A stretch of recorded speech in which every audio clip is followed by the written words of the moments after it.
Bienvenue sur DMG TV, les histoires mystiques. Tu es nouveau sur la page, n'oublie pas de t'abonner, de laisser un commentaire, de liker, de partager. Tu vas envoyer ton histoire, il y a un numéro à l'écran sur le plus 237 655 81 90 17. Envoie ton histoire et on va jouer sur Facebook, sur YouTube et sur TikTok. La chaîne c'est DMG TV. On a deux chaînes YouTube. La deuxième c'est DMG TV, histoire mystique exclusive. Et voilà. Donc, on va écouter les histoires mystiques d'aujourd'hui. C'est l'histoire de WhatsApp. Si tu viens d'arriver, si tu tombes sur la page pour la première fois, abonne-toi. Et si tu es là depuis, tu regardes sans t'abonner, abonne-toi. Hey! Donc, liker, ce qu'on fait, c'est pour sensibiliser. Merci de donner la force. On va écouter la première histoire. Dites ce que vous pensez en commentaire. Si l'histoire une vous a marqué, vous marquez H1. Voilà, fait comme ça. C'est l'histoire 2, l'histoire numéro 2, H2. Voici ce que j'ai retenu et tout et tout. Ainsi de suite. Donc, écoutez l'histoire attentivement, s'il vous plaît. Toc toc toc toc toc. Bonjour, bonjour la grande famille DMG. J'espère que tout le monde va bien. Moi je me porte assez bien. Dieu fait grâce. Bon, aujourd'hui, j'aimerais encore vous partager une histoire. Je pense lors du premier message que j'ai envoyé, j'avais parlé du fait que je voyais lorsque j'étais enfant des choses que tous les autres n'arrivaient pas à voir. Et je vais juste encore prendre une autre partie. Et il y a de cela plusieurs années en arrière, après que mon père ait prié pour moi, pour que j'arrête de voir des choses, il m'était arrivé une autre... comme je l'avais si bien dit, je voyais des choses, pas étant éveillée, mais lorsque j'étais endormie. C'est comme ça qu'un jour, alors qu'on avait perdu une de mes petites sœurs, elle avait 8 ans, on venait de la perdre, je pense que ça faisait 2 ou 3 ans plus tard, je sais pas, mais des années étaient déjà passées. Donc je me retrouvais dans un rêve à jouer dehors, seule, comme d'habitude, et une voix qui ne m'était pas inconnue était encore revenue. Car souvent, j'entendais une voix d'homme qui s'adressait à moi. Donc c'est comme ça que la voix s'adresse encore à moi. Bon, la voix appelait le prénom de ma petite sœur décédée. Une fois, 2 fois, 3 fois. Après, à un moment, j'ai dit, mais pourquoi tu l'appelles? Tu sais qu'elle est morte, non? C'est pas comme si elle était encore vivante. Elle est morte, laisse-la tranquille. Après, à la voix de me répondre, ah ok, donc tu sais que ta sœur est morte. Alors toi qui m'écoutes, pourquoi tu ne fais pas ce pourquoi je t'ai envoyé sur Terre? J'ai dit, ah, toi tu m'envoyais faire quoi sur Terre? Est-ce qu'on se connaît? Tu m'envoyais faire quoi sur Terre? Je ne faisais que répéter cette question. La réponse, je ne l'ai jamais reçue. Et j'étais dans un rêve. Je me suis réveillée, mais j'étais toujours dans un rêve. Lorsque je me réveille, je commence à me questionner. Je dis, oh, c'est quoi encore le problème? Maintenant qu'il veut encore me demander ce que je suis censé, on dit ça comment? Ce que je suis censé faire, tandis que je ne sais pas de quoi est-ce qu'il parle. Donc, j'ai commencé à me disputer dans le rêve avec la voix. Je me disputais avec la voix dans le rêve pour essayer de tirer les vers du nez, mais je n'ai pas reçu de réponse. Les seules réponses que je recevais, c'est toi-même, tu sais, tu vas comprendre, tu sais, tu vas comprendre. Ça a tourné un peu autour de ça. C'est comme ça que je me réveille. Quand je me réveille, encore, et là, je m'étais bien réveillée, j'ai pris peur. J'ai demandé qu'est-ce que cela signifiait et pourquoi est-ce que la voix là revenait encore, vu que je dois avouer que ça avait déjà fait, je pense, 2 à 3 ans. Ça avait déjà fait 2 à 3 ans que je n'avais fait de rêve ni entendu de voix. Donc je comprenais que ça allait encore être des jours houilleux pour moi. C'est comme ça que je me réveille. À mon réveil, j'entends la voix qui continue à me parler, bien qu'étant éveillée normalement. Comme je sais que depuis toujours, je n'ai pas une très bonne mémoire, je pense que vous le constaterez également parce que, enfin, c'est pas là-bas. Donc, j'ai pris le stylo et la feuille, j'ai essayé de reproduire tout ce que j'entendais de la voix. Et là, je ne répondais pas, je ne disais rien. Je rédigeais seulement ce que j'entendais. Quand quelqu'un venait auprès de moi me poser une question, je peinais même à répondre parce qu'il fallait que j'écrive tout ce que j'entendais. Et les propos que j'entendais tournaient autour, on va dire, de la fornication, des enfants hors mariage, du lesbianisme, de l'homosexualité. Ça tournait autour de ça, que c'était pas normal. Donc, lorsque j'ai terminé avec, le jour là est passé. Parce que lorsque ça commence, c'est pas en une journée que ça va se terminer. C'est au moins 2 ou 3 semaines que je ne dors pas. Lorsque je dors encore une autre fois, lorsque je m'endors encore, je pense que c'est dans la journée. C'était dans la même journée. Je m'endors. Je vois d'abord que j'étais couché sur un lit de mort. Donc moi-même, j'étais déjà décédé. Je suis décédé. On met une dentelle noire sur moi. Une dentelle noire. On étale ça sur moi. Après, la même voix, me dit, dis à tes parents de ne pas appeler les pompes funèbres parce que tu n'es pas encore morte. Il faut qu'on aille quelque part. J'ai voulu faire comprendre à mes parents que j'étais pas décédée. Malheureusement, dans le rêve, j'étais déjà décédée. Les gens pleuraient, ils étaient en train d'appeler les pompes funèbres et tout consort. Lorsque j'ai vu que personne ne m'écoutait, j'ai dit à la voix, mais lorsque tu me demandes de leur parler, tu ne vois pas qu'ils ne m'écoutent pas. Personne ne semble m'entendre. Lorsque je l'ai dit, une main m'a saisi par le bois et je suis entendu. Dans ce cas, allons. On est parti.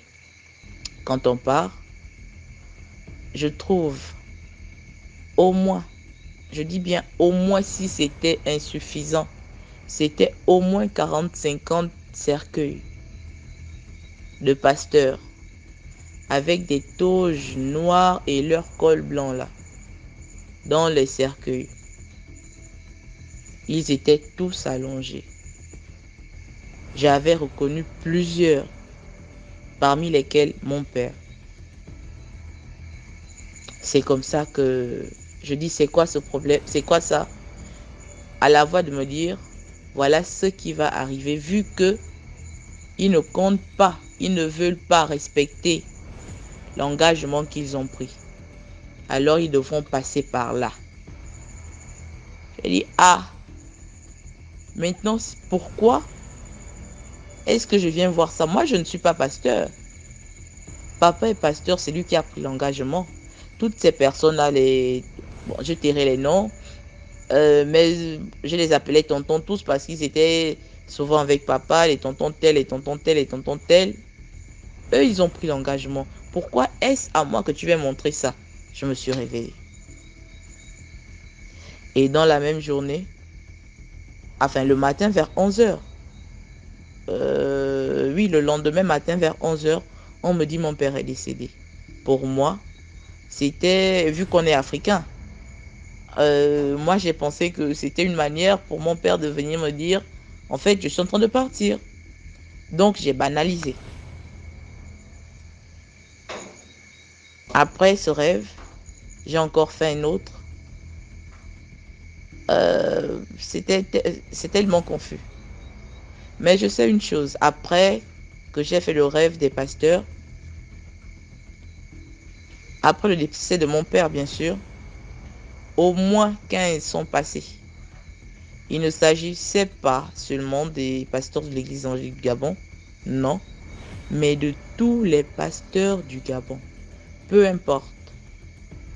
Il y avait des pasteurs de Béthanie, des églises de Revers, enfin, les églises de réveil et les églises dites mortes qui mouraient comme des mouches. Ils tombaient, ils tombaient, ils tombaient. Lorsqu'il y a eu le premier décès, c'est-à-dire mon père, j'ai laissé passer le deuxième, le troisième, le quatrième. À un moment, j'ai pris peur. J'ai dit non, non, non, là, c'est plus normal. C'est là où je suis allée en parler avec ma mère. J'ai dit, ah maman, voilà ce qui se passe, je pense ça a recommencé. Elle m'a dit, si ça a recommencé, fais ce que tu fais toujours. J'ai appelé un pasteur de l'église Bethany de Bitam. Je l'ai appelé, j'ai essayé de lui dire, pas j'ai essayé, je lui ai relayé l'information que j'avais reçue et ce que j'avais vu. J'ai appelé des pasteurs de l'église évangélique également. Ils sont arrivés à la maison, je pense à 3 ou 4 comme ça. J'ai également relayé l'information, on a prié, on a fait un travail. Et grâce à Dieu, je pense ça s'est arrêté. C'est vrai qu'actuellement, les pasteurs décèdent toujours, mais ce n'est plus comme à l'époque lorsqu'ils tombaient comme des mouches. Je pense que je peux d'abord m'arrêter là pour cette fois. Merci.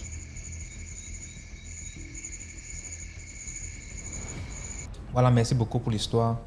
Maintenant, on passe à la deuxième histoire. Allô, bonjour Dame G. Bonjour la famille DMG. Et je voulais te dire déjà tout d'abord merci pour l'émission. Et aussi merci à toutes les personnes qui racontent leur histoire parce que vraiment, non, c'est très intéressant. C'est intéressant pour la vie. Oui, ça éveille, ça nous réveille un peu. Et ce qui est encore plus beau, c'est voir toute l'Afrique réunie. Voilà. Tout le monde pareil. C'est parfait. C'est vraiment, pour moi, c'est ça le cerise sur le gâteau. Et que cette émission continue vraiment à aller de l'avant et que Dieu soit au contrôle. Et je viens là pour raconter deux histoires. Je vais d'abord raconter une. Bon. Mon histoire, c'est moi-même qui l'ai vécue. J'avais entre 7 et 10 ans. Et là, il y avait nos voisins, donc des voisins, des copines, qui avaient perdu leur grand-père. Je suis gabonaise, qui a perdu leur grand-père. Et là, le jour que nous, on va voir, genre comme les enfants, il y a les décès, il y a la bagarre, vous savez, les enfants se groupent souvent et ils sont en train de regarder. Et j'étais là en train de regarder avec mes copines, avec mes soeurs et tout. On est parti regarder le corps. Et le soir, on devait enterrer le corps. C'était leur grand-père. Et là, ma grand-mère, je lui vois, elle m'appelle. Vraiment me gronder, quoi. Sans que, j'ai encore fait quoi? Quand j'arrive, mes copines aussi viennent. Elle me dit, tu allais chercher quoi là-bas? Tu allais chercher quoi là-bas? Je dis, mais je regarde et en plus de ça, je ne suis pas seule. Il y a aussi mes soeurs là à côté. Donc, je ne comprends pas pourquoi il n'y a que moi tu parles, mais il y a aussi les autres qui sont là. Quand je lui réponds comme ça, elle me dit, toi-même là-bas. Et elle fait un petit sourire. Je trouve ça bizarre. J'avais les enfants. On ne peut pas plus regarder le truc, on va maintenant jouer. On joue. Le soir arrive, comme partout, quand il y a les décès, les gens ont peur. Les gens restent à la maison. Et tout. Et là, on allait se coucher. Moi, j'ai dit aujourd'hui, je dors au milieu. Déjà avec la peur du décès et ce que la vieille a fait, la grand-mère a fait là, ça m'a un peu tiqué. Et j'ai dit, moi, je dors au milieu aujourd'hui. On dort avec les lumières, les ampoules là. Elle dit, ah, qu'est-ce qui va arriver? On dort dans la lumière et tout. On allait dormir tôt, vraiment. Le quartier était d'un calme comme pas possible. Je suis gabonaise. Hein. Et au milieu de la nuit, quelque chose me réveille. Et aussitôt, je regarde au bas de mes pieds. Parce que c'est là-bas, c'est quelque chose qui m'a réveillée. Et quand je me réveille, non, mais je suis choquée. La voix elle ne sort pas. Je regarde comme ça, je vois le monsieur qui est couché là, qui était couché. Je le vois. Il est debout, avec les mains écartées, comme quelqu'un qui veut t'attraper vraiment devant le lit. Il était debout devant le lit, la bouche remplie de sang. Les yeux étaient sortis comme les aubergines, avec les veines. Il était habillé en noir, les habits bizarres. Je sais même fait... La voix est partie aussitôt, je me suis tournée. Et après, vous savez, quand vous voyez quelque chose comme ça, vous vous dites, est-ce que c'est vrai? Non. Je rouvre encore les yeux, je regarde donc le niveau de la porte, donc du côté gauche, du côté droit, où se trouvait la porte. Je regarde, il est encore là. Hey! J'appuie ma soeur, j'appuie pour qu'elle se réveille avec moi et elle regarde. Et elle et moi, on voit ce qui se passe. J'appuie, il ne bouge même pas, il ne se réveille même pas. Je me retourne, je regarde maintenant le plafond. Il est là, couché comme quelqu'un qui dort, couché, mais suspendu en l'air. Aïe. Je me retourne encore, je mets ma tête en face du lit. Donc, je regarde le matelas, les yeux fermés. Je suis là en train de crier. Vous savez, les enfants, je suis là avec la peur. J'ai fait pipi sur le lit. Et je me suis endormie. Le matin, je me réveille. Mes soeurs s'étaient déjà réveillées. Et là, je sors. Et quand je sors, je suis pris d'une colère. Je suis pris d'une colère contre ce monsieur-là. Vous savez, les enfants sont très courageux. Hein? Les enfants, non. Quand tu es enfant, quand même, tu as de cette chance-là. Je sais pas. Je suis pris d'une colère. J'ai dit non, il faut que... C'est comme une colère, comme quelqu'un qui veut régler ses comptes. Voilà. Quelqu'un t'a fait quelque chose, tu veux régler ses comptes. C'est ça. C'est le sentiment que j'avais. Et tout de suite, je suis allée derrière. Je suis allée parce que derrière, il y avait mon petit frère qui était décédé. Donc, je me suis mis là, à son niveau. Et le monsieur, il était de l'autre côté. Donc, je le voyais. Mais il y avait une barrière de famille, chacun de son côté. Et là, je commence, oui, c'est toi qui es venu la nuit, tu es venu faire quoi dans la chambre, tu es venu faire quoi chez moi, tu es qui? Je commence à l'insulter, imbécile, tu es venu faire quoi chez moi, je ne te connais pas, tu es venu faire quoi, mais tu es venu faire peur à qui? Oh, regardez-moi sa bouche sale, les gars, ses gros yeux, on dirait... J'ai commencé à l'insulter, insulter ses habits, insulter tout ce, vous savez, les enfants. Les insultes des enfants. J'ai insulté l'homme là. Tu reviens encore ce soir si tu essayes encore de venir. Mon petit frère va te bastonner. Tu es qui? Essaye encore de venir ce soir. Essaye encore. Essaye encore de venir encore ce soir. Mon petit frère va te taper. Comme mon petit frère qui est décédé. Et je signale que moi, j'étais un enfant. Quand j'étais petite, j'étais en communication avec mon frère qui est décédé. Donc, quand moi, j'allais parler avec lui. Souvent, quand maman fait à manger, elle nous disait, allez-y déposer, je n'étais pas seule, on va déposer la nourriture et tout. Mais je suis celle-là qui restait souvent plus longtemps. Je racontais avec lui et je voyais des choses que les autres ne voyaient pas. Et j'avais quand l'impression, j'étais incomprise, hein. Et la personne qui me comprenait le mieux, vraiment, quand j'étais petite, je voyais que c'était mon frère. Voilà. Donc, je ressentais sa présence. Je marche comme ça. J'allais souvent rester dans des endroits vraiment isolés, seule, quoi. Seule. Mais je sentais quelqu'un qui marchait derrière moi. Je savais que c'était lui. Et là, je prends les cailloux, je commence à jeter sur sa tombe.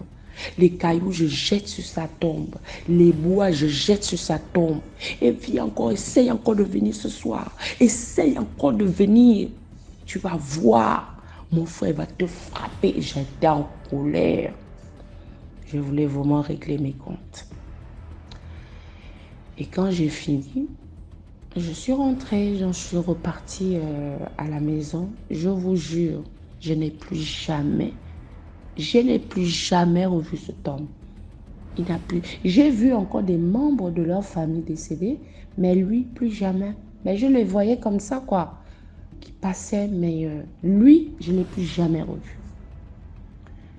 Et les bois et les cailloux, les parents, parce qu'il y a des grands enfants, ils ont parlé de ça. Mais qui a fait ça? Vous imaginez, quelqu'un qu'on a enterré ses premières nuits, on vient trouver les cailloux, ils viennent trouver des cailloux, les bois sur sa tombe, ils ont parlé.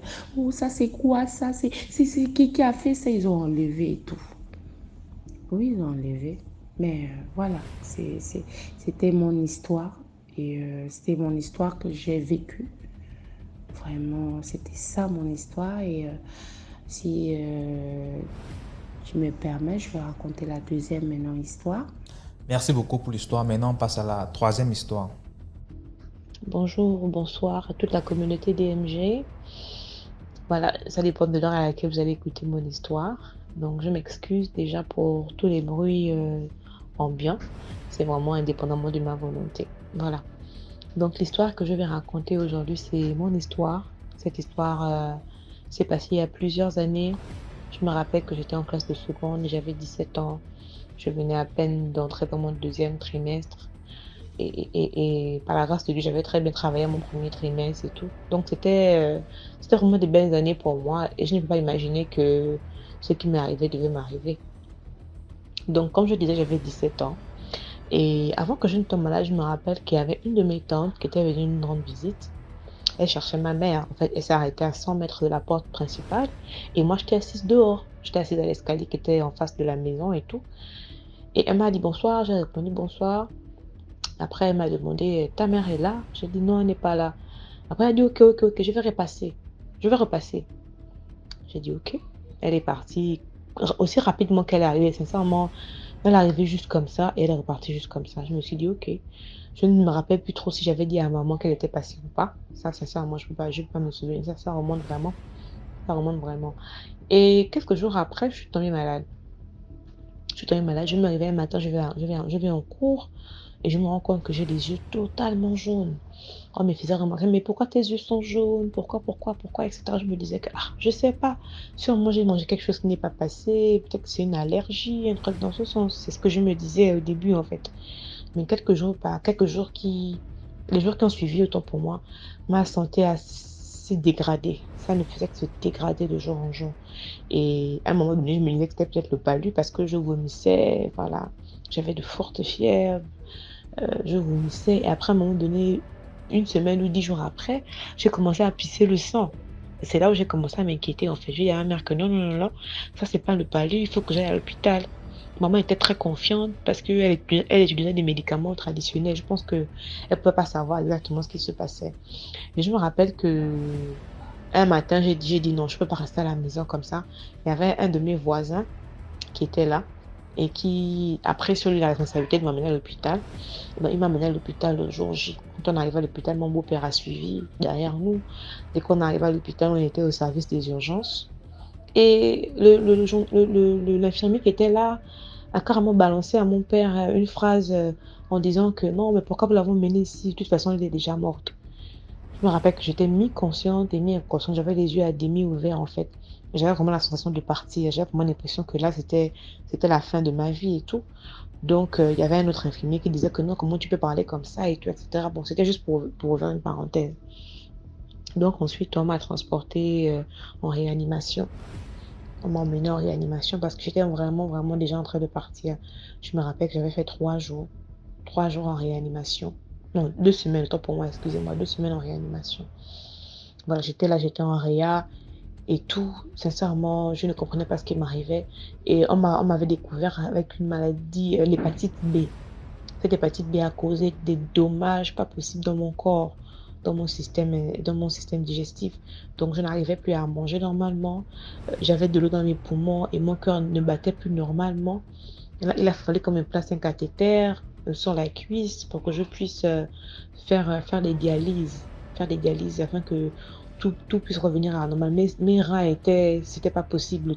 Les examens revenaient catastrophiques en fait. Et les médecins se posaient la question, mais qu'est-ce qui ne va pas avec cette jeune fille? Pourquoi à son âge en fait, elle a ce genre de maladie? Parce que je crois qu'à l'époque, c'était pas des choses qu'on voyait de manière commune sur un enfant de 17 ans. Pourquoi je vais me retrouver avec une hépatite B? Une hépatite B, voilà, une hépatite B, donc voilà. Donc, pour raccourcir l'histoire, je me rappelle qu'un matin, j'étais partie faire une dialyse et le médecin qui s'occupait de ma dialyse m'a fait faire des examens avant que je ne procède à la dialyse. Donc, j'étais là, j'étais assise sur le lit et j'étais déjà habituée, sincèrement, habituée à tout cet univers-là. On me connaissait même déjà, les infirmiers me connaissaient, les gardiens me connaissaient et tout, parce que j'avais quand même fait plus d'1 mois à l'hôpital. Donc, excusez-moi, donc j'étais là, sur le lit, attendant de faire ma dialyse, comme d'habitude. Et le médecin m'a regardé, il a cligné des yeux, il a froissé de ses sourcils, genre, avec un air étonné. Après, il m'a demandé d'attendre, je suis restée là, j'ai attendu. On est parti au service des dialyses, à l'accueil, pour chercher mon dossier, parce que j'avais un dossier là-bas. Le médecin a demandé qu'on cherche mon dossier, parce que les résultats qui sont tombés étaient favorables dans le sens où tout était redevenu à la normale. Tout était redevenu à la normale. Donc, le médecin se posait la question, comment est-ce que ça a pu se passer en fait? Donc, les dames ont cherché mon dossier, cherché mon dossier, cherché mon dossier, cherché mon dossier. Elles n'ont pas trouvé le dossier en question. Désolée pour le bruit, je vais devoir me déplacer. Voilà. Elles n'ont pas trouvé mon dossier et tout.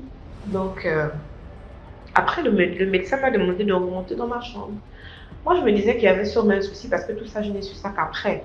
Je me suis dit que non, qu'est-ce qui va encore se passer? Voilà, c'est sûr que c'est la fin et tout. À un moment donné, j'avais totalement perdu espoir. C'est vrai que j'étais joviale au début, mais j'avais perdu espoir. Je suis remontée dans la chambre. Quelques minutes après, les médecins sont rentrés dans la chambre. Il y avait les médecins, il y avait les internes.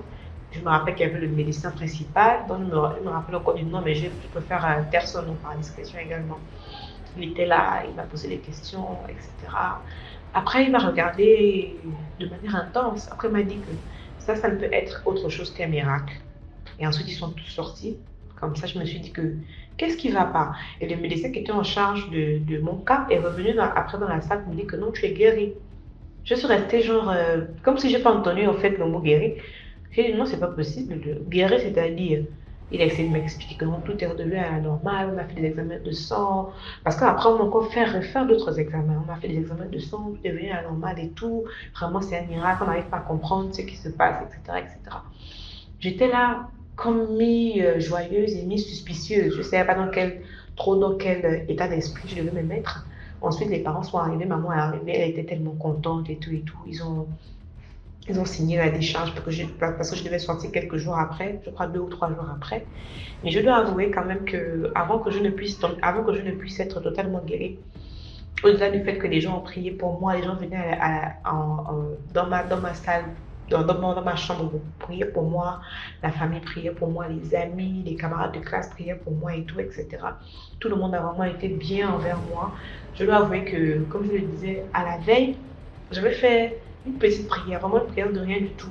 Peut-être de 30 secondes, j'ai seulement dit à Dieu que Seigneur, si tu me sors de cette situation, j'ai dit Seigneur Jésus, si tu me sors de cette situation, je veux te servir jusqu'à la fin de ma vie. C'est tout ce que j'ai dit. Et je me rappelle que j'étais en larmes ce jour, après je me suis endormie. Mais ensuite, je me suis vue sur le lit de l'hôpital, mais de haut en fait, je me voyais moi. Il y avait 4 anges qui étaient aux 4 coins de mon lit. Et ils étaient en train de procéder à une sorte d'opération. Ils me touchaient, etc. J'ai eu même l'impression qu'ils ont remplacé des organes, un truc dans ce sens en fait. Mais je m'étais réveillée le lendemain matin. J'avais des œdèmes aux pieds. Quand je me suis réveillée le matin, les œdèmes avaient disparu. Avant même que je n'aille faire la dialyse en fait. Ça avait disparu. Je me suis dit que bon, peut-être que ça s'est juste dégonflé comme ça parce que j'avais totalement oublié d'avant ce rêve-là.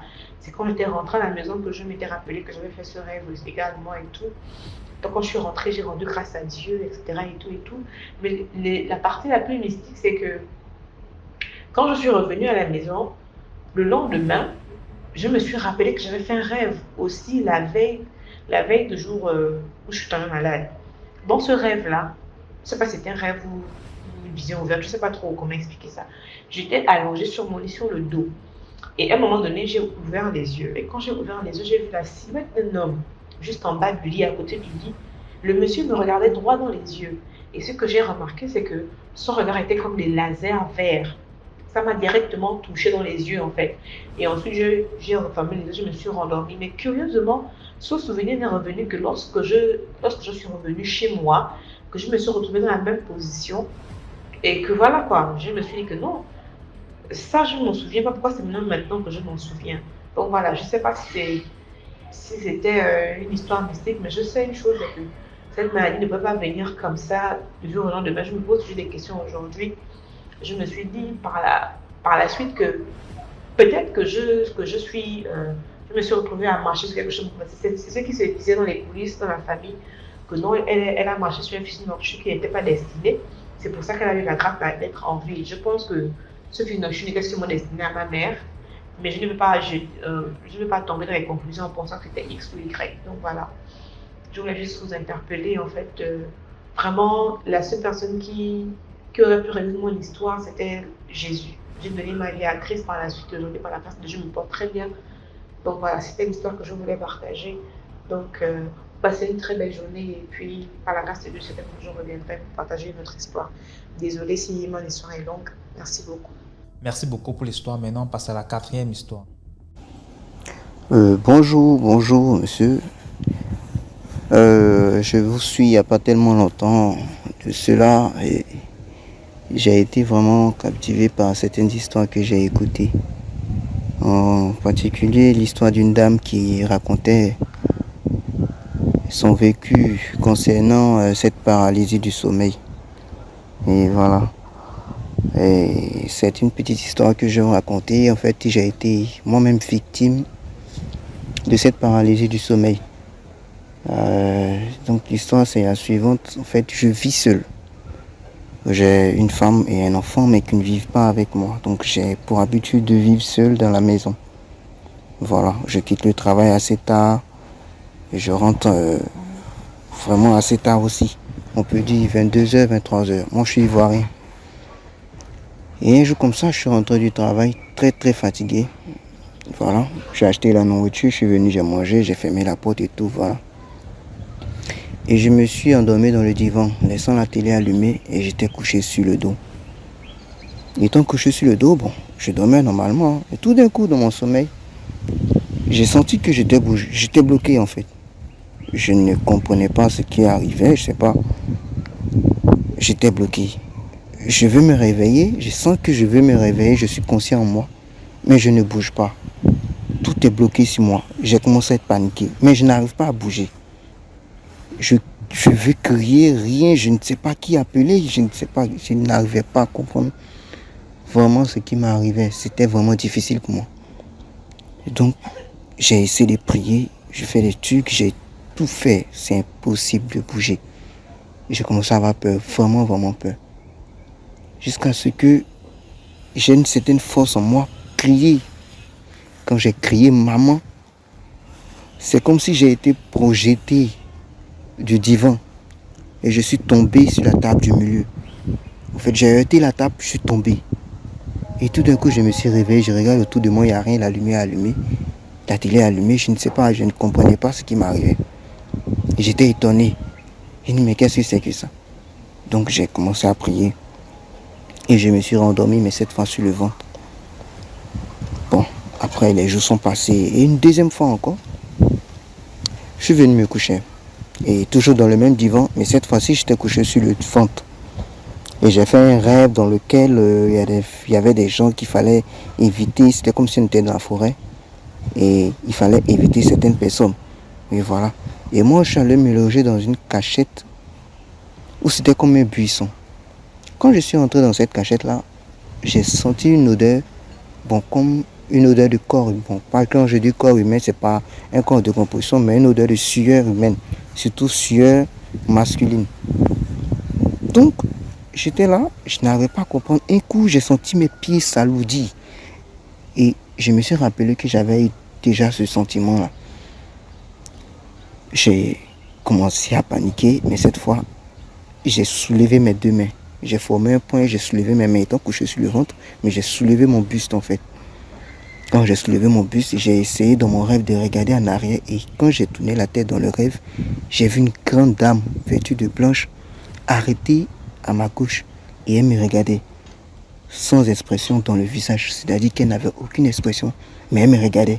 Et moi aussi je la regardais, j'ai pris peur et j'ai retenu mon visage. Je me suis concentré sur ce que j'étais en train de faire, c'est-à-dire que j'avais soulevé mon buste et j'avais formé les poings. Et j'ai dit que cette fois-ci là, tu ne vas pas me prendre. Je suis resté comme ça jusqu'à arriver un moment. Mes pieds se sont relâchés et j'ai regardé, la dame était partie. Donc je n'arrivais pas à comprendre comment se fait-il que dans un rêve, je puisse sentir quelque chose comme si c'était réel en fait. Et j'ai commencé à savoir que... Bon, je me suis dit que peut-être que c'est la maison dans laquelle je suis parce que depuis que j'ai aménagé dans cette maison, c'est bizarre. Je ne vis pas là-bas assez. Si j'ai trop vécu dans cette maison, peut-être à 1 ou 2 fois, 3 fois par semaine, vu que je travaille assez. Mais à chaque fois, il y a des choses comme ça qui m'arrivent. Donc, j'ai commencé parfois à allumer de l'encens dans la maison et tout ça, pour ne pas être confronté à ce genre de choses, parce que c'est vraiment, vraiment difficile. Et voilà un peu l'histoire que je voudrais partager concernant cette histoire de paralysie du sommeil. C'est vraiment pénible, c'est vraiment très difficile à supporter. Ça fait vraiment peur. Et donc, je vous remercie. Merci pour l'histoire. Maintenant, on passe à la... Salut DMG, salut à toute la famille, j'espère que vous allez bien, sinon ici ça va bien tranquille. Merci de commenter, de partager, de liker, franchement ce qui donne la force au mouvement, vu qu'à chaque fois c'est des lives, c'est téléchargement des vocaux, franchement c'est pas facile. Et merci aussi à ceux qui ont le courage de raconter leurs histoires, surtout ceux qui racontent les histoires personnelles, vu que bon, c'est pas du tout facile, mais comme vous avez toujours le courage de partager pour pouvoir édifier d'autres personnes, franchement, merci beaucoup, merci beaucoup. Voilà, merci. Franchement, DMG, ça c'est un très très très bon travail. Voilà. Ça, bon, vous dépassez un docteur, hein, parce que ça, là, vous êtes en train de sauver des vies que le docteur même ne peut pas sauver. Voilà, donc, et je suis là pour raconter une autre histoire, parce que j'avais raconté une histoire le mois passé, mais je n'ai pas encore rencontré ça. Je ne sais pas si ça a été publié. Voilà. C'est comme je disais dans ma dernière histoire là, mon père c'est un Burkinabé, ma maman c'est une Togolaise. Donc je suis le mix des deux, souvent ici au Burkina, souvent ici au Togo. Donc l'histoire que je vais raconter là, ça s'est passé au Togo, dans la famille de ma maman. Franchement, les grandes sœurs, les grands frères, la sorcellerie africaine, ça existe. Ça existe vraiment, vraiment, vraiment. Voilà, je ne vais pas... Bon, au fait, la base c'est clair et c'est net, tout le monde voit, mais personne n'a la solution. Je ne sais même pas leur mot de vie là, c'est comment. Voilà, actuellement, vu la situation du Burkina, les terroristes là nous ont délogés, donc actuellement ma famille est là-bas, mais moi je ne suis pas là-bas, je suis au Burkina. Voilà. Et l'histoire c'est comment? Ma grand-mère vit toujours, ça veut dire la maman de ma maman, elle vit toujours, elle est dans les 85 ans comme ça. Voilà.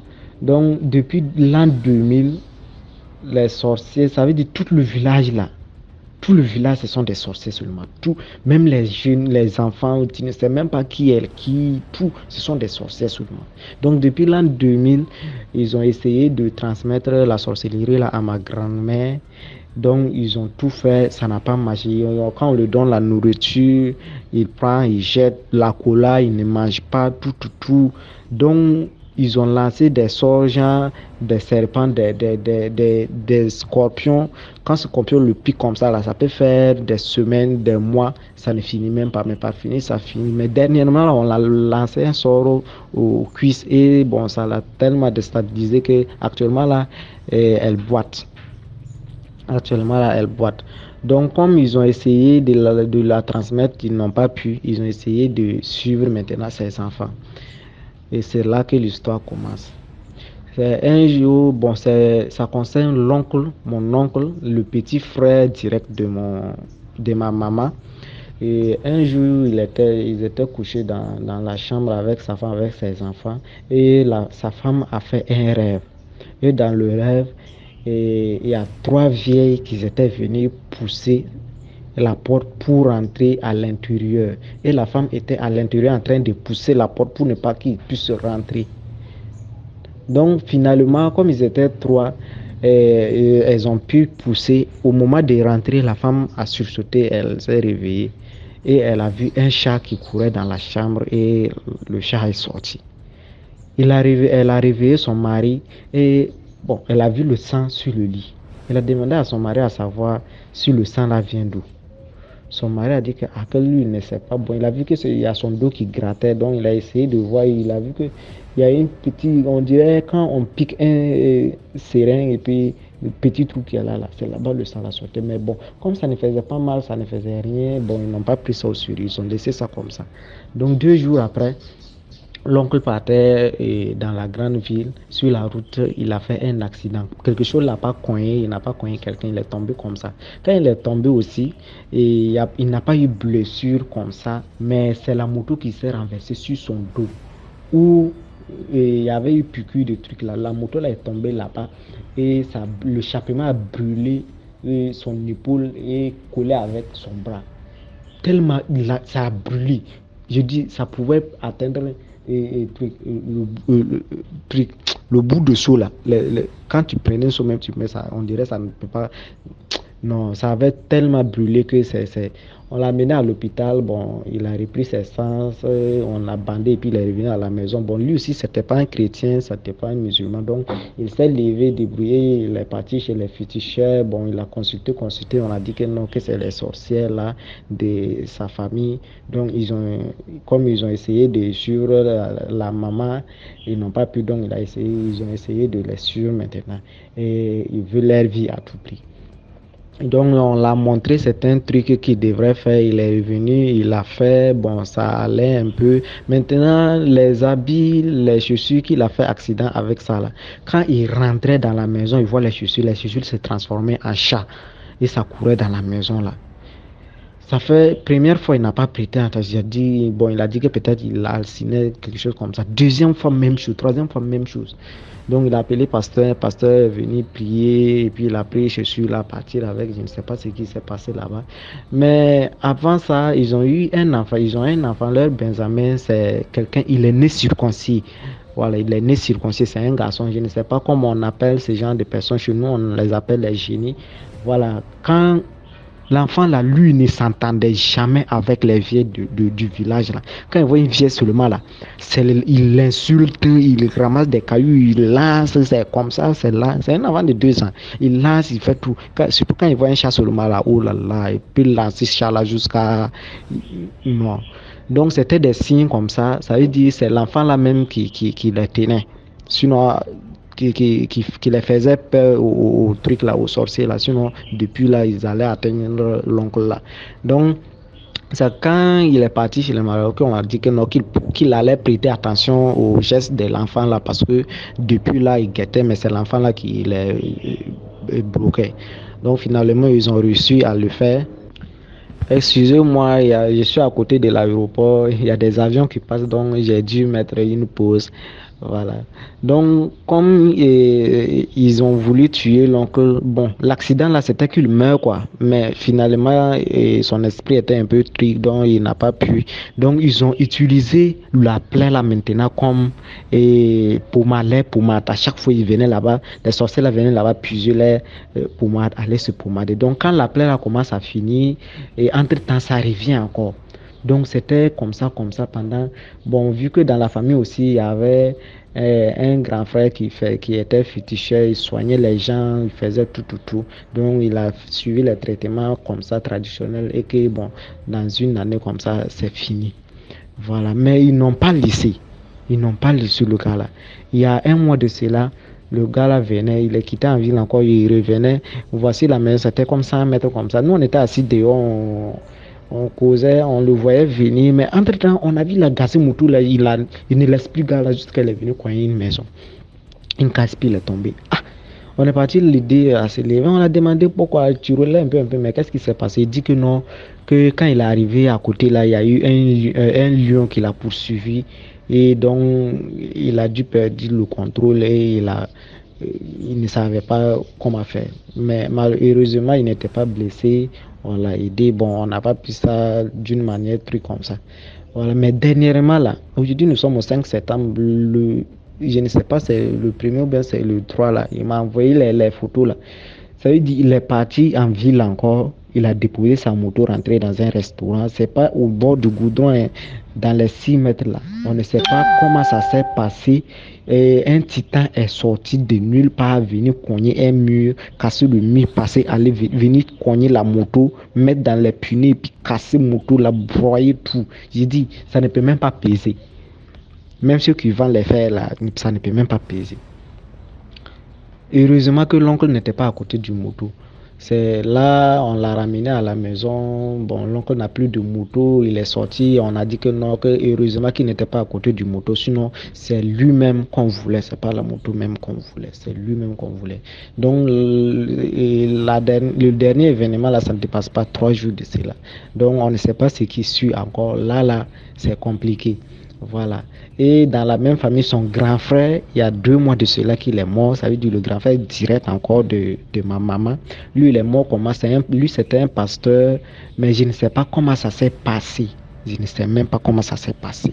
Il était quitté à une séance de prière et puis il est revenu à la maison. Il a demandé à sa femme de préparer. Donc, il était sorti s'asseoir dehors. Donc, il était là assis. Entre-temps, il a crié, waouh! Sa femme était à l'intérieur, il a entendu. Elle est sortie demander à son mari qu'est-ce qui se passe. Son mari dit que non, que lui, il a entendu. Quand il était là, il a vu, on dirait qu'il y a quelqu'un qui est venu taper sa tête. Excusez-moi encore, c'est comme je dis, ce sont des avions qui passent, pourquoi je fais des pauses. Donc, la dame sort l'a demandé, elle dit que non, qu'elle était assise, qu'il était assis, on dirait qu'il y a quelqu'un qui est venu taper sa tête avec un bois. Quand il a dit ça, automatiquement, le gars s'est levé, il a commencé à marcher vers l'ouest. Sa femme a couru aller le rattraper et puis le ramener. Et il a piqué fièvre comme ça, on l'a amené à l'hôpital et ça n'a pas fait 2 heures, le gars est décédé là-bas. Donc, quand on l'a amené dans les 2 heures là, j'ai dit la sueur qui a coulé avant que le gars là meure, même là, ça pouvait remplir une barrique. Franchement, on est revenu l'enterrer comme ça. Comme c'était un chrétien, ils n'ont pas cherché à savoir ce qui s'est passé. Mais après tout, son petit frère est sorti. On a dit que non, que c'est les sorciers là qui sont venus le taper la tête. Donc, pourquoi lui, il est là dans le quartier là, c'est lui, il dit qu'il connaît, prier sur les gens, quoi, tout. Tu vois, non. C'était des gens comme ça. Le gars là aussi est parti tranquillement comme ça. Donc, dans la famille, là, franchement, il y a des sorciers qui suivent. Au fait, dans le village, là même, là, partout, c'est la sorcellerie. Partout. Toutes les vieilles. J'ai dit, quand tu marches, tu croises une vieille comme ça, même là, tu sais que celle-là, elle n'est pas seule. Il y a un arbre même dans la grande famille, là, l'arbre là dépasse 70 ans, il est attiré. Ce sont des arbres que les branches là ont des racines jusqu'en bas, là. C'est là-bas, ils font toutes les réunions la nuit. C'est là-bas, ils ont attaché le succès des jeunes. Et dernièrement, là, ils ont dit qu'ils ont attaché et 20 jeunes du village qu'ils veulent tuer. Donc, il y a 3 qui sont déjà partis. Maintenant, on ne sait pas les suites, c'est qui. Mais les gens les connaissent. Les gens connaissent ces sorcières-là, vis-à-vis, net. Mais personne ne sait quoi faire. Personne ne sait ce qu'il faut faire. Donc, actuellement, là, tout est paniqué là-bas. Ça n'a pas commencé actuellement même. Je ne sais même pas comment ces gens-là font pour vivre là-bas. Franchement, quand moi je pars là-bas, je fais 1 semaine, 2 semaines, je pars. Franchement, quand je vois les situations des gens là-bas, et des jeunes qui meurent d'une manière, même si tu ne sais pas, tu peux t'asseoir avec un jeune et d'ici le soir, là, et on te dit qu'il est décédé. Pareil, soit il y a un accident, soit il est tombé, il est parti tomber dans le puits, soit il dit qu'il a mal à la tête, c'est fini comme ça pour lui. Bon, c'est des trucs comme ça. Les vieilles là, on les connaît. Mais rien à faire. Rien. Les gens les regardent comme ça seulement. Franchement, la sorcellerie africaine, ça existe vraiment. Ça existe. Moi, j'ai vu avec mes propres yeux ce qui s'est passé là-bas. Actuellement, on poursuit l'oncle là toujours. Donc, et on ne sait pas ce qui sera la suite. Mais je ne sais pas. Voilà. Et je ne sais pas ce que sera la leçon de morale ici, mais ce que je tenais à dire, c'est que chacun prie et se protège, c'est tout. Si tu es chrétien, tu es musulman, prie beaucoup pour ta protection, ta propre protection d'abord. Si tu es africain aussi, mon frère, fais tous tes sacrifices pour pouvoir te protéger. On n'a pas dit d'aller sacrifier quelqu'un. On n'a pas dit d'aller verser sang de quelqu'un. On n'a pas dit d'amener le nom de quelqu'un chez un féticheur pour qu'on le fasse quoi que ce soit. On n'a pas dit d'en vouloir quelqu'un. Mais il faut aller faire tout ton possible pour pouvoir te protéger. Actuellement, là, c'est ça. Moi, je ne savais pas qu'on peut percer la main de quelqu'un spirituellement. Quand tu prends l'argent seulement, ça tombe. Tout l'argent, même si on te donne 1 million là, tu peux rien faire avec. Moi, j'ai vu ça, tout ça là, avec mes propres yeux. J'ai 22 ans, mais actuellement, ce que j'ai vu là-bas là, franchement, ce n'est pas possible, ce n'est même pas la peine. Voilà, donc que chacun prie de son côté pour sa propre protection d'abord. Voilà. Beaucoup de jeunes de nos jours là sont bloqués et certains fument, certains se droguent, certains suent des femmes bizarrement, certains sont là, ils n'ont rien à faire juste à cause de la sorcellerie. On les a attachés à quelque part d'une manière comme ça et c'est verrouillé, on ne sait même pas. Voilà, donc que chacun prie pour sa protection de son enfant et pour lui-même. Voilà, que Dieu nous aide. Sinon, franchement, ce n'est pas simple. Franchement, ce n'est pas simple. Sinon, moi, je peux dire que je suis en train de suivre une formation spirituelle en vie, c'est que tout ce que je vois et les histoires que j'écoute chaque jour, je télécharge ça seulement, c'est rempli mon portable comme ça, c'est ça seulement qui sont mes sons même. Voilà, donc je suis pas sûr qu'une telle situation va m'arriver et puis je n'aurai pas une solution en tant que telle. Même si je sors dehors actuellement là, même si quelqu'un me salue et puis je le connais pas d'eau, je prends ça bizarrement, on parle pas de tendre ma main même. Franchement, le dehors là, on sait jamais. Voilà, donc chacun prend ses gardes, prier beaucoup. Voilà, merci beaucoup DMG, merci beaucoup. Voilà, l'histoire que je viens de raconter là, c'est pas que c'est l'histoire de 2017-2018, hein, c'est à partir de 2020 là que ça a commencé jusqu'à l'heure là, ça continue. Voilà, donc que chacun prie beaucoup. Merci beaucoup. Voilà. Merci beaucoup pour l'histoire. Maintenant, on passe à la 6e histoire. Et la deuxième histoire,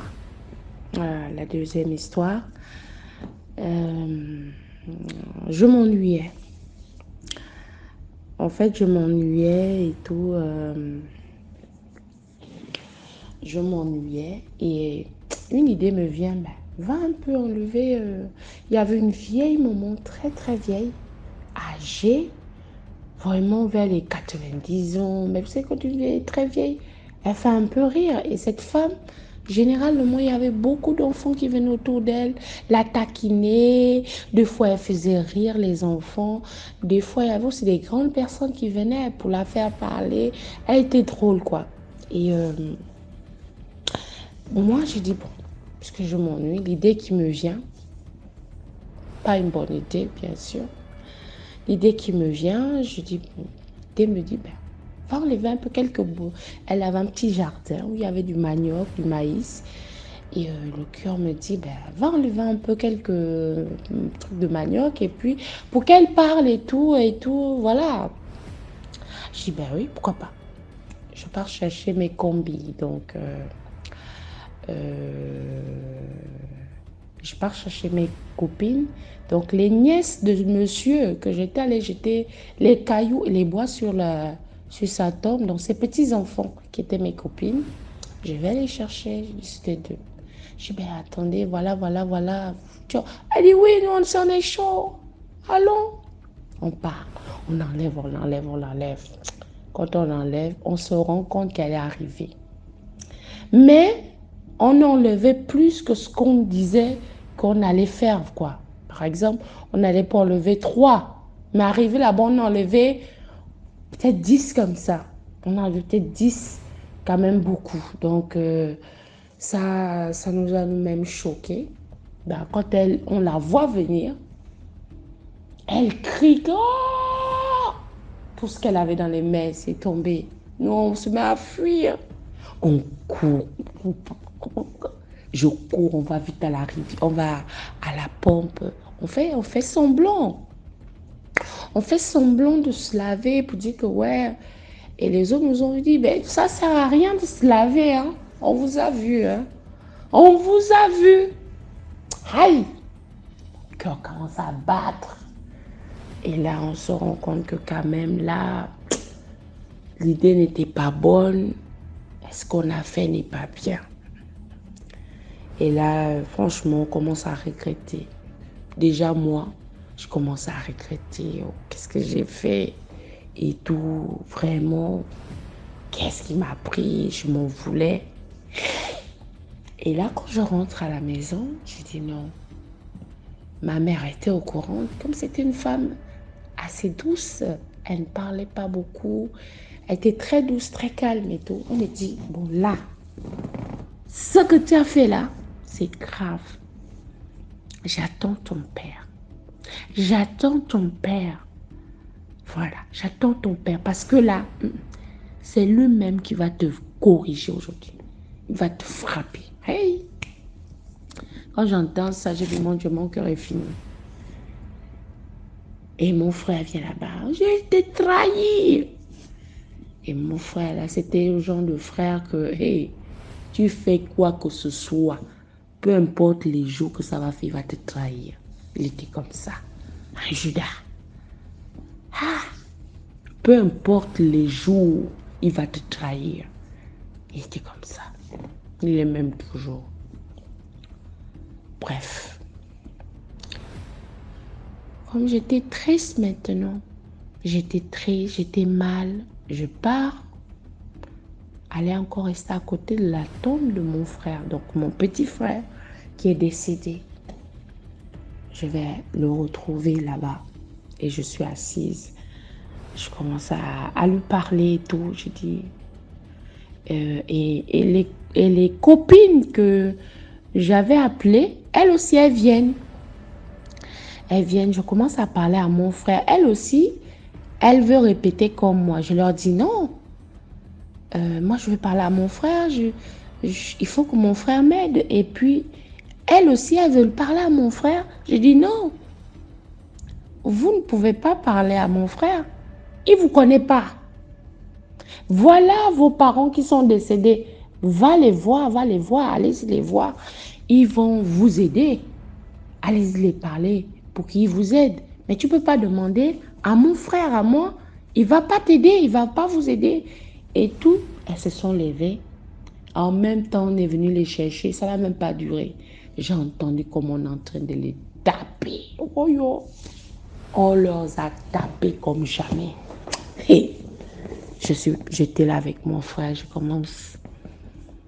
commence à parler à mon frère. Je dis, ouais, je regrette. Hein. Ce que j'ai fait n'est pas bien. Je regrette et tout.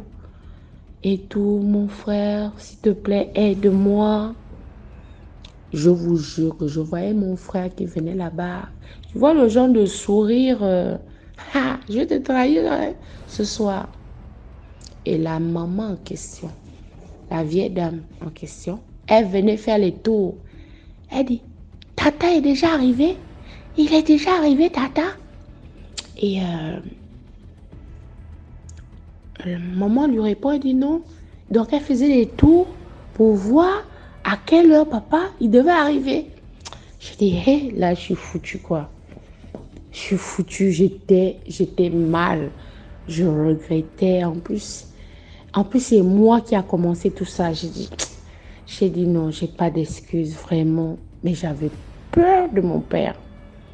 Parce que lui aussi, quand il me tapait là, aïe, pas pour rien, mais quand j'ai fait des bêtises, quoi. Et là, je dis à mon frère, s'il te plaît, je veux que tu m'aides. Je veux que tu m'aides. Je sais que ce que je fais est mauvais.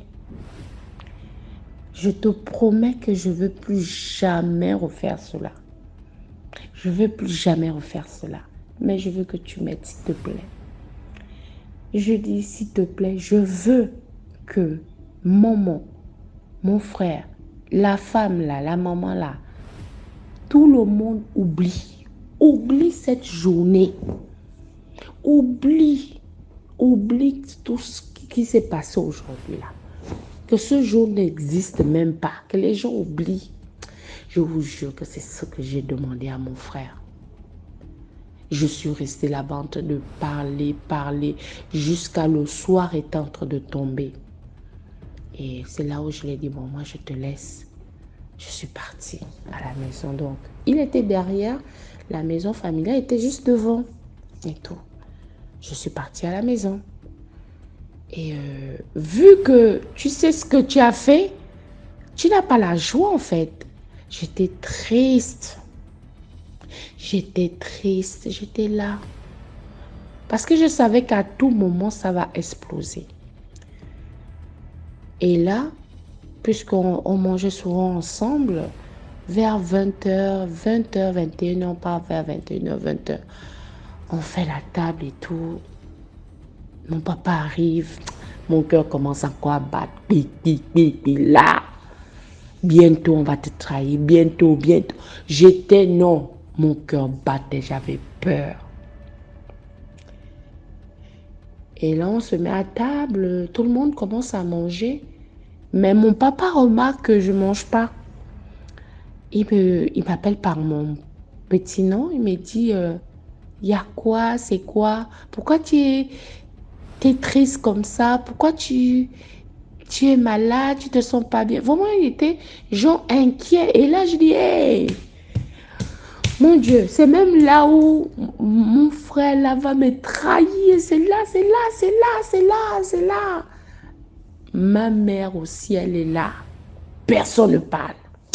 Tellement je suis dépassée. Il me dit, tu ne manges pas? J'ai dit, non, je n'ai pas faim. Après, j'ai dit, j'ai envie d'aller dormir. Tellement j'avais la boule au ventre que bientôt, à tout moment, ça va exploser. Vous voyez, ce stress-là, cette peur-là, je l'avais dans le ventre. Et je dis, non, je vais aller dormir. Comme ça, quand ça va péter, ils viendront me chercher pour me taper. Je suis partie dormir. La vieille maman qui venait, qui faisait les tours, elle n'est plus venue. Ma maman, mon frère, personne, même les voisins, personne n'a parlé. Ah, je dors là. Après, le sommeil m'a attrapé. Boum, je dors, je me réveille. Je suis là, je me dis, non, c'est pas fini. Elle peut arriver. Et le jour là, mon papa ne travaille pas, le bâtard. Je vous jure qu'on a fait des jours et des jours jusqu'à quand j'ai grandi. Tout le monde avait comme si oublié, comme si tout le monde, ce jour n'avait pas existé. Et pourtant, je vous dis que c'est quand même grave ce que j'avais fait. Et mon frère, celui-là, même après 3 jours de trahi, il n'oublie pas.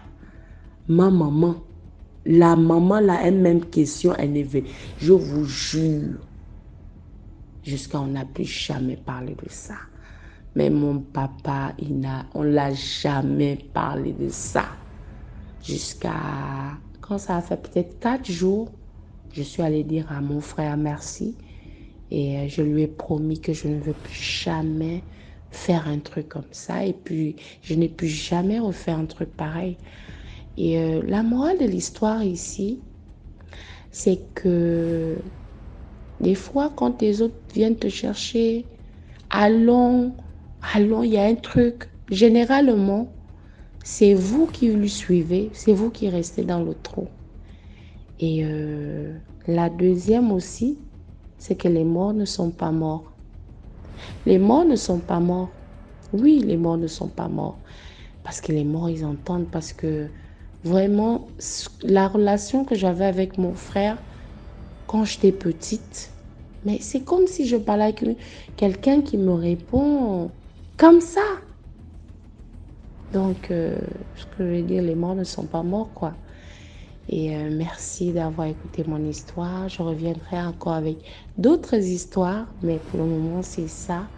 Je voulais d'abord vous raconter. C'est mon histoire, ce que j'ai vécu.